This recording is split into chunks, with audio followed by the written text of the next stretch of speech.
Hello and welcome back to AP World History with Miss Muir. And Mr. Yarsowicz. Today we're going to begin the second time period in world history, most commonly called the Classical Age, and we're going to start by looking at Key Concept 2.1. So if you would pause now and read the big picture paragraph.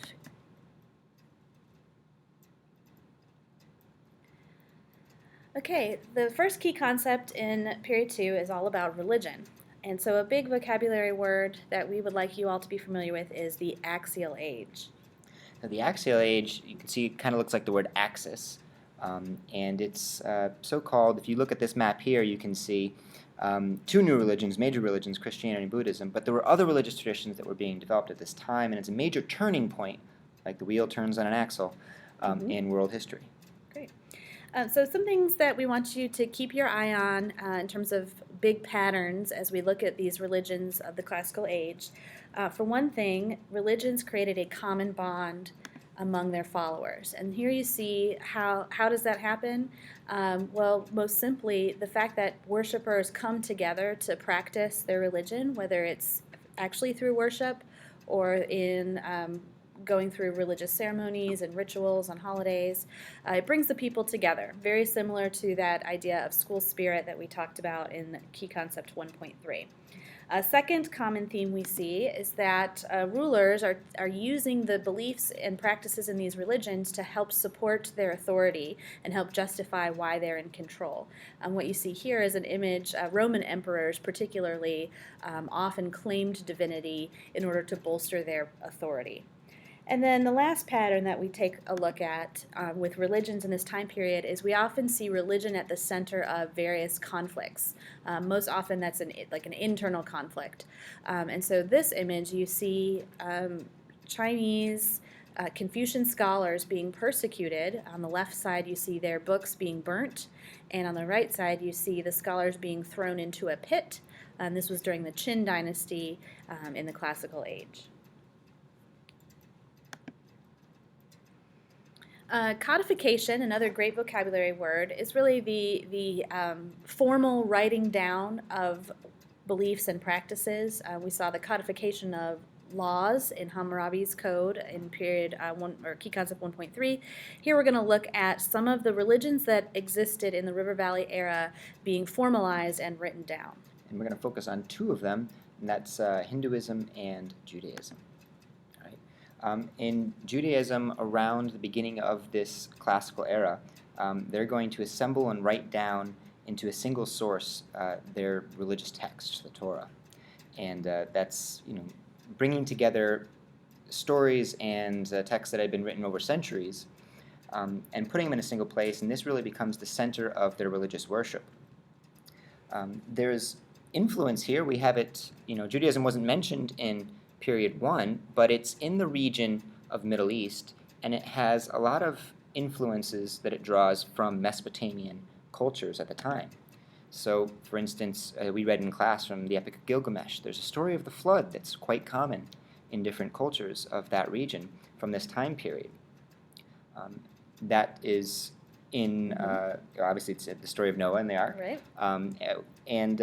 Similarly, we have the legal tradition. Hammurabi's code is a very similar eye for an eye version appears in the Jewish text as well. Right.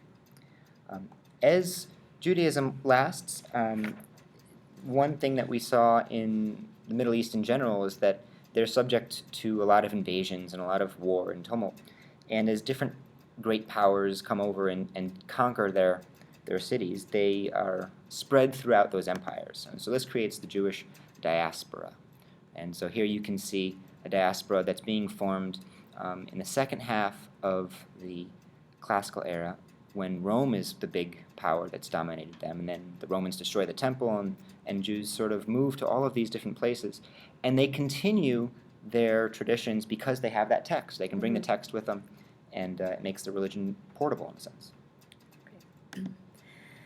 The other religion we see that spans this gap from the River Valley era to the Classical era is the Vedic tradition that becomes codified as Hinduism in the Classical era. So what we've got for you are, on the left, images of that Indus Valley pictographic writing. Remember that one reason why we don't know as much about the Indus Valley is because we can't decipher it. We know they had these symbols. We don't know what they mean. But as the Aryans it migrated into South Asia at the end of this River Valley era and brought with them the Vedic tradition, they also bring a new form of writing, which is Sanskrit. And so the earliest Hindu texts are written in Sanskrit. This picture, I mentioned the Aryan migrations, and so there's a map on the right-hand side of the screen that shows that the Aryans came from an area between the Black Sea and the Caspian Sea around the Caucasus Mountains, and migrated to lots of different places, one of which was South Asia.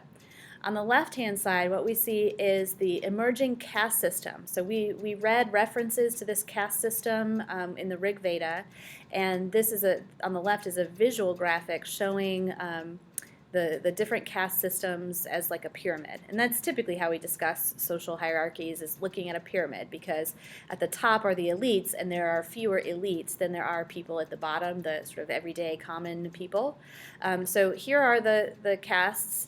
And you'll notice that the untouchables are actually below. They're outside of the caste system, below the lowest of the low.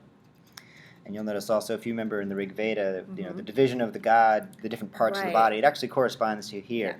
Yeah. Like that human That's image why behind we picked this visual for y'all, so you could sort of translate that. Yeah.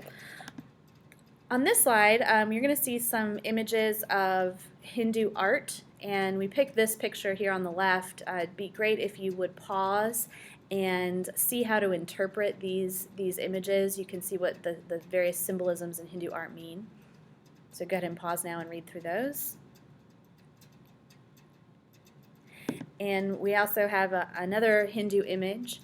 You can notice the sort of ornate depiction. There are lots of things going on in these pictures.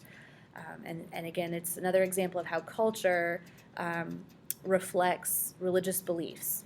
And also notice that in both of these images, these are relatively recent, paintings, but they still have, you can see Sanskrit in both of them, in the Vedas in the hand of the god on the left, and then in the book in front of the elephant-headed god on the right. And so again, emphasizing, just like in Judaism, you have a portability once you have written down your religious texts for your religion. Great. Okay, so a second sort of vein dealing with religions in this time period is the emergence of some new religions. And a lot of these religions were what we call universalizing. And so universalizing religions are religions that seek to gain converts through the spreading of universalizing truths or beliefs. And so this anybody term, can become. right, universalizing means anybody can be a part of it. Whereas what we saw with Judaism and Hinduism, those were more ethnic-based religions where you were sort of born into that culture in order to be practicing it. Now we start to see the development of religions that are wide open and accepting of any culture, any civilization, any language group. So there are three main ways that religions spread in this time period. And one is through the work of missionaries, and Christians and Buddhists are most commonly associated with missionaries in this time period. Also, religion spread through merchants. So as merchants are engaging in trade, they're bringing their culture with them. And so as they come into contact with different groups, they're sharing their beliefs and practices, again, of these universalizing religions. So merchants played a key role in the spread of both Buddhism and Christianity in this time period. A third way that religions can spread is through conquest, right? As one group conquers, expands the boundaries of their empire and conquers other people, they are sometimes forcefully pushing their religion onto others, and sometimes people voluntarily convert just because they might have better access to political power or social power through conversion. Everyone else is doing it, why not me? Exactly. As we go through this next several religions, we're not going to talk about what the beliefs are. We're actually going to do some activities in class to focus on the details of the religions that are important for you to know, and we'll do some comparative activities with that. What we really want to focus on is the context for these new religions and how they spread. So as Ms. Mir mentioned, those three ways: missionaries, merchants, and conquest, especially the context that has to do with that. So let's go to South Asia. On the map on the left here, you can see the Mauryan dynasty. in South Asia. And notice that it straddles the Indus River. That's that big river near Patala and Taxila, the cities that are there, right? So it's both what we would say modern-day Pakistan and most of the subcontinent of India. This empire was, founded through conquest, and what those little dots show around the cities are these edicts of Ashoka, and that's what these pillars on the right looked like, right? Who was Ashoka? Well, Ashoka was a Mauryan emperor, a king, and he built this massive empire, the largest empire that had ever been there up to that point, and he had a conversion to Buddhism. That's right. Yeah, he started off. He was born Hindu converted to Buddhism. Correct, and he established these edicts, and these edicts did a couple of things. One, they like monumental architecture in period one, they reminded people who was in charge. It gave out different laws that that had been codified and holding that society together. And on the right, you can see the wheel there, the wheel of Dharma. It was also a way of promoting Buddhism to the newly created empire. Mm-hmm. In China, the context right in between the end of the River Valley era and the start of the Classical era, this is actually a term that's in your course chart, is the period of warring states. Okay, it's a time period in Chinese history following the collapse of the Zhou dynasty and the start of the Qin dynasty, where there was a lot of political upheaval. The provinces that you see on the screen in this map represent different parts of China that were fighting each other for control over the whole territory. So that provides the context, as this time of political chaos is the setting, the backdrop for which both Confucianism and Taoism developed. So on the left you see Confucius, okay, and on the right you see Lao Tzu, and both of these guys developed a philosophy, a belief system. It's not actually a religion because there are no deities, but it was a belief system with the goal of setting society back to order, right? Reestablishing social harmony and political order in China. So now, again, we're going to study the specifics of those two belief systems in class, but right now just have an understanding that they both emerged at the same time out of this period of warring states, and that the purpose of the two beliefs were to establish social harmony. Over in the Roman Empire, Jesus was crucified, and Christianity quickly spread throughout the Roman Empire. It was persecuted for the first 3 centuries, but it spread nonetheless, and the context of it being within the Roman Empire really helped it spread. And so, here's a map of Roman roads. Rome's at the center. Obviously, to the far right is where Jesus would have lived and died, but his teachings were able to be spread by missionaries, including the apostles, the Apostle Paul, for instance, anywhere that they could, Paul of Tarsus, yeah. That's right, yeah, anywhere that they could walk. Or take a boat across the seas. So the infrastructure of the empire helped the religion spread. I mentioned that it was persecuted. That was until just the beginning of the 4th century, 300s. And that's when an emperor, Constantine, had a vision.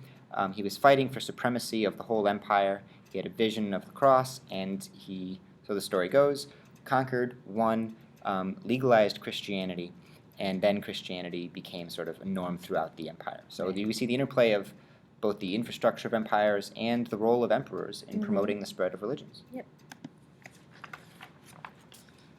Here, this map, you see the extent of the spread of Christianity by the end of the classical period. So, other belief systems or philosophies, Hellenism, we're kind of skipping around in time. This is towards the beginning of the classical era. Philosophers like Socrates, Plato, and Aristotle were profoundly influential. They wrote texts that were then spread. How did they spread? Well, Aristotle was a tutor of Alexander. And Alexander of Macedon, often called Alexander the Great, he went on a murderous rampage across all of the Middle East and subdued it into an empire. It didn't last, but his leaders that he chose continued to rule and to promote Greek learning. And so Greek ideas, Hellenism as we call, spread throughout the ancient world in the classical era as a result of conquest, as well as the fact that they were written down, so anybody who could learn to read could read them. Great. So far we've seen some religious beliefs and religions that continued from the River Valley era to the classical era, but changed a little bit in the fact that they were written down. And then we saw several examples of religions that developed and were new in the time period. And now we're going to look at some religious practices that it's a continuity from the River Valley era to now, and to even present day, not just through the classical time period. And these are beliefs that really remain relatively the same. So it's like an example of a true continuity in terms of the practices. So one is shamanism. So you see this picture of a shaman. Shaman is sort of a term for, it's kind of like a priest, but it's really a person who specializes in the ability to communicate with the spirits. And so civilizations, typically pastoralists, most often adhere to shamanism. And so you have your shaman, and that's the person who communicates with the spirits. We also see animism, not animalism, but animism, which is, again, sort of the idea that living things and even inanimate objects have spirits. And so here you see an image of a dream catcher or a spirit catcher being used to communicate with these spirits. And another belief or practice that continued was ancestor veneration. So if you've ever seen Mulan, one of the main premises of the movie Mulan is doing things to honor her ancestors, and Mushu has to get in the good graces of the ancestors. So ancestor veneration, why you need to honor your ancestors and give them offerings, like you see in this picture, the ancestors are being offered food. The main belief here is that the ancestors, even though they are dead, they can still somehow intervene in the lives of the living. And so in order to get their goodwill, you need to honor them and give them gifts so that they won't, cause destruction on your family. And as these ideas encountered new religions, sometimes they would incorporate new elements, syncretism, that's called. And that could happen culturally as well as religiously. So as Alexander and his empire spread, they encountered a lot of Buddhists, as Buddhism had spread at that time period. And so that led to cultural expressions that combined those ideas. So here you have, on the left, that's a Roman emperor who was not Greek, but here you have a Buddha, also not Greek, both of them wearing Greek-style toga. So the art and the culture of the time reflects the intermingling of these religions, cultures, and practices. Great.